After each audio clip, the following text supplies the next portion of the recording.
I don't watch a lot of TV, but when I do, I tend to like really silly comedies. If you've ever seen the Abbott and Costello sketch, Who's on First, you'll have some idea of what I mean. One TV show that I do like is called Mock the Week. It's a panel show with a host and two teams, and they take a look at current events in a very irreverent way. It can get very silly very quickly, which is probably why it appeals to my sense of humour. The show often starts with a round called If This Is the Answer, What Is the Question? And the panel are given a statement from the week's news and asked to come up with what are the possible questions that could have prompted that answer. As an example of how this works, one of the answers recently was 11.5 billion. And one of the questions that the panel came up with was how many words are there in an average iTunes terms and conditions update. Hopefully that gives you a bit of an idea of how this round works. One of my all-time favourite books is by a lady named Marilee Adams, and the book's called Change Your Questions, Change Your Life, and it has a lot in common with that round from Mock the Week. The basic premise of the book is that we communicate with ourselves using questions and answers. And most of the time, we're focused on what the answers are, but we're not aware of what questions we're asking ourselves. If you want to get better answers, you need to ask smarter questions. Here's an example of how people often describe their experience. I don't want to go to work today. Just hold that thought, we'll come back to that in a couple of moments. I'm making the assumption that you're watching this and that you do other forms of personal development because you want to improve your life in some way. And that's what personal development is, isn't it? It's small tweaks and improvements which give us a better quality of life. Taking ideas from Change Your Questions, Change Your Life, there are two basic strategies for doing this. The first is to become more aware of the questions that you're already asking yourself.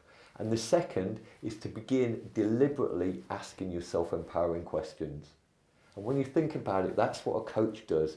All that a coach does is ask you questions, ask you empowering questions. So by learning to do this, you're learning to become your own life coach. Let's take the first of those two strategies. Learn to become aware of the questions that you're already asking yourself. And it's very easy to do. Remember Mock the Week. The only thing that you need to do is get into the habit of playing, if this is the answer, what is the question? Let's look at an example of a way that people might describe their experience. I don't want to go to work today. And if that's the answer, what are some of the possible questions that might have prompted it? And a couple of examples might be, why am I feeling so unmotivated? Because I don't want to go to work today. Why am I taking so long to get ready for work? Because I don't want to go to work today. And neither of those are particularly empowering questions. And the clue here is in the first word, why. When a question begins with the word why, it usually means that there's a judgment coming. There's something really important to remember here. You have a conscious mind and you have a subconscious or unconscious mind. Your conscious mind is responsible for logical thinking, and your unconscious mind is responsible for automatic behaviours and automatic responses. Most of the time, the questions that you're asking yourself and the answers that you're coming up with are coming from your unconscious mind, and it does not care if they are correct or if they're true. All it cares about is, are they plausible? And if it can't come up with an answer, it'll make something up because your subconscious mind doesn't like unanswered questions.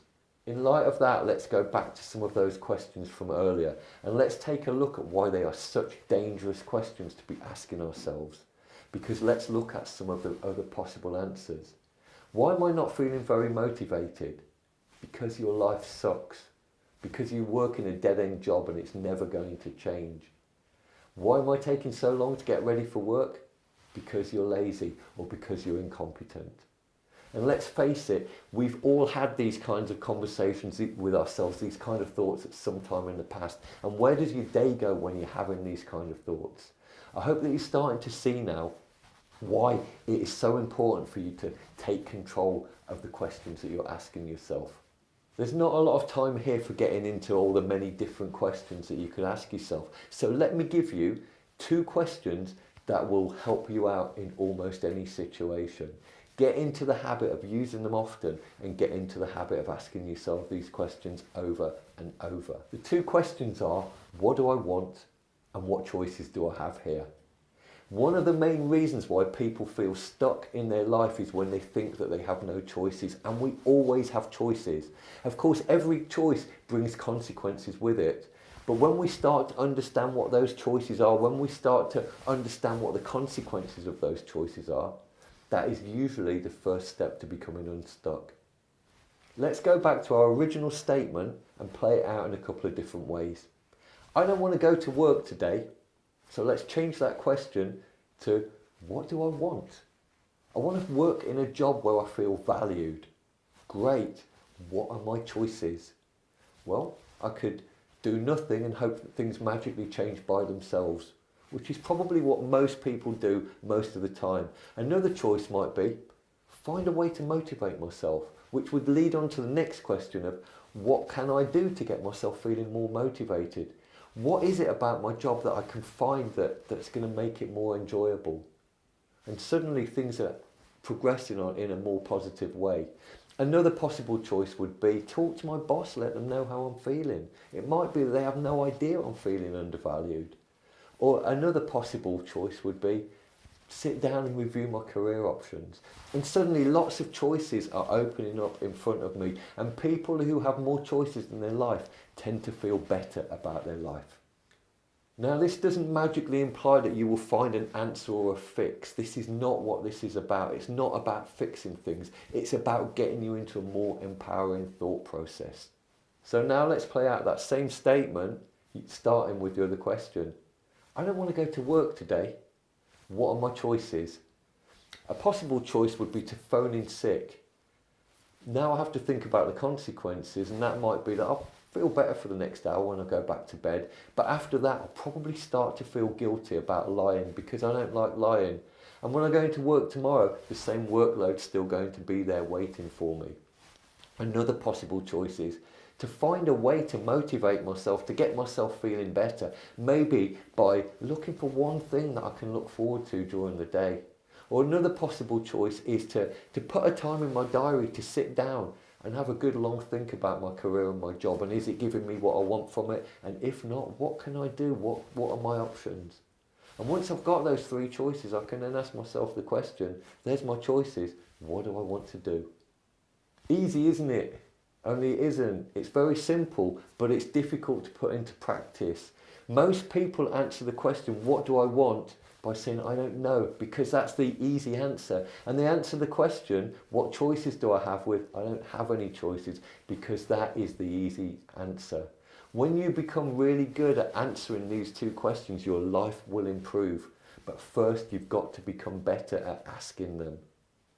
So why not set yourself a challenge that over the next 7 days, you're going to ask yourself these questions at least 3 times. And when you do, it doesn't matter which question you begin with, but let it lead into the other question. So what do I want leads into, well, now I know what I want, what choices do I have? And now I know what choices I have, that leads back into, so what do I want? The quality of your life is dependent on the quality of the answers that you have. And the quality of the answers that you get is dependent on the quality of the questions that you ask yourself. It is that simple.